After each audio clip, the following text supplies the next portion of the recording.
Sumakay po kami ng jeep para ihatid po ako ni Brad Arnel sa airport. Pagdating po namin sa may Pedro Hill, buti na lang po yung anak kong maliit, nakatulog po siya sa kantungan ko at natakpan po yung shoulder bag ko na kinaroroonan po ng documents ko at ganun din po nung pocket money ko. Pero tinitignan ko po yung hold-upper, hindi man lang po niya kami tinapunan ng tingin. Siguro ginawa ng Diyos na bula kami sa paningin nila, ganun. Naisip ko tuloy na ito yung kinaaaniban ng asawa ko na totoong religion na may buhay na Diyos, sabi kong ganun.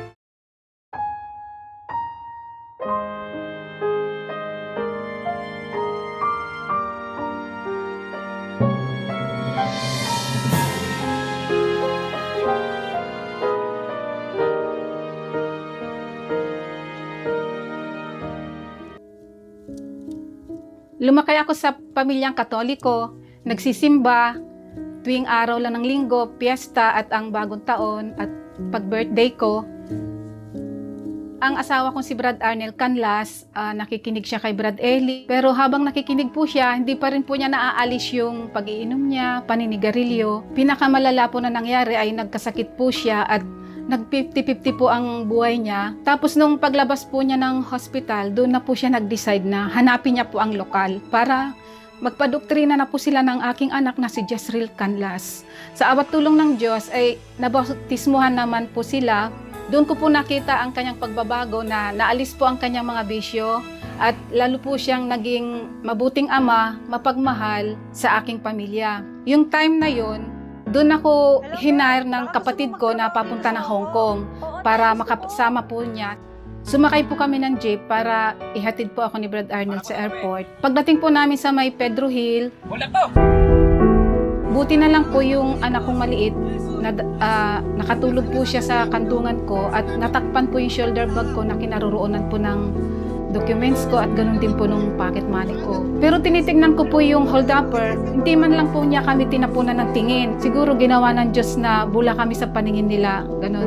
Naisip ko tuloy na ito yung kinaaaniban ng asawa ko na totoong religion na may buhay na Diyos, sabi kong ganun. Kaya nung pagdating ko po sa airport, doon po ako umiyak na nung pumasok po ako sa CR, doon ko po naisip na sabi ko, eto na yung totoo, yung kinaaaniban ng asawa ko.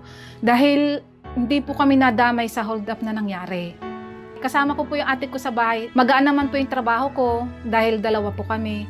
Tuwing linggo po ang day off namin dalawa. Naiikot namin ang buong pasyalan ng Hong Kong, mga dagat, nagsuswimming po kami, mga bargain, mga ukay-ukay, ganun. Pero pagdating po sa bahay ng gabi, pagka yung nagpapahinga na po ako, nararamdaman ko po yung sarili ko na parang may kulang. Bel, alis tayo. Punta tayo ng Central. Muna tayo ng mga artista. Hindi mo na ngayon, Tay. Kasi hanapin ko yung lokal ng dating daan dito sa Hong Kong. Ano? Susundan mo na yan si Arnel? Diyan sa dating daan? Oo, Tay. Kasi nararamdaman ko parang may kulang sa buhay Anong ko. kulang? Nasa iyo na lahat. Pwede mo mabili ang gusto mo. Kahit saan pwede Siguro, ka pumunta. yun na po ang pagtawag sa akin. Nung sumakay po ako ng tram, nakita ko po yung dalawang gayak Kristiyana po. At doon nga po ako nagtanong. Tuwang-tuwa po sila dahil nung time na yun hindi nila ginagawa yung sumasakay ng tram. Pero bakit yung oras na yun hinila daw po sila na sumakay ng tram. Tapos yun nga po, narating ko po yung lokal ng Hong Kong at tuloy-tuloy po yung doktrina ko. Every Sunday, nakakatapos po ako ng 3 session na doktrina. Natapos ko nga yung doktrina po at doon na rin po ako nabautismahan. From now on, till the last breath of my life. Nagkaroon din po ako ng tungkulin bilang GCOS at ganun din po, naging local choir din po ako ng lokal ng Hong Kong. Doon ko rin po nakita ng mukhaan si Brad Eli at ipinagluto pa nga po kami doon sa lokal ng Hong Kong ng ulam na paksi na tilapia. At nung nakauwi na po ako ng Pilipinas, awat tulong ng Diyos, nakasama po ako sa choir. Isa rin po ako sa tagabilang sa aming lokal. At doon nga po nangyari nung nagbibilang po kami sa lokal, nangyari po yung nasunugan po kami. Nag-aalala na po ako nung may nag-text sa akin na kapatid na yung bahay na po namin yung nasusunog.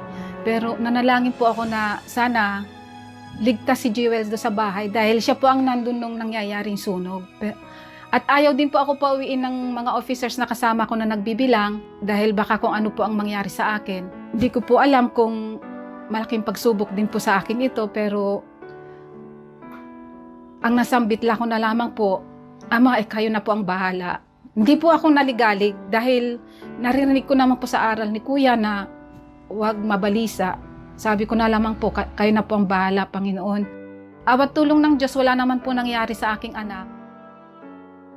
At sa pagtulong-tulong po ng kapatiran at ganun din po sa mga kapatid ko sa laman, sa mga kamag-anak, naitayo po muli yung aming tahanan at yun nga po ngayon ang aming tinitirhan. I trust my faith upon you. Salamat sa Diyos dahil kaanib na po lahat ng aking mga anak at ganun din po yung aking mga manugang. At salamat sa Diyos sa lahat ng pag-iingat niya po sa amin. Ako po si kapatid na Benya Canlas at ito ang istorya ng aking pananampalataya. Milyong salamat sa Diyos!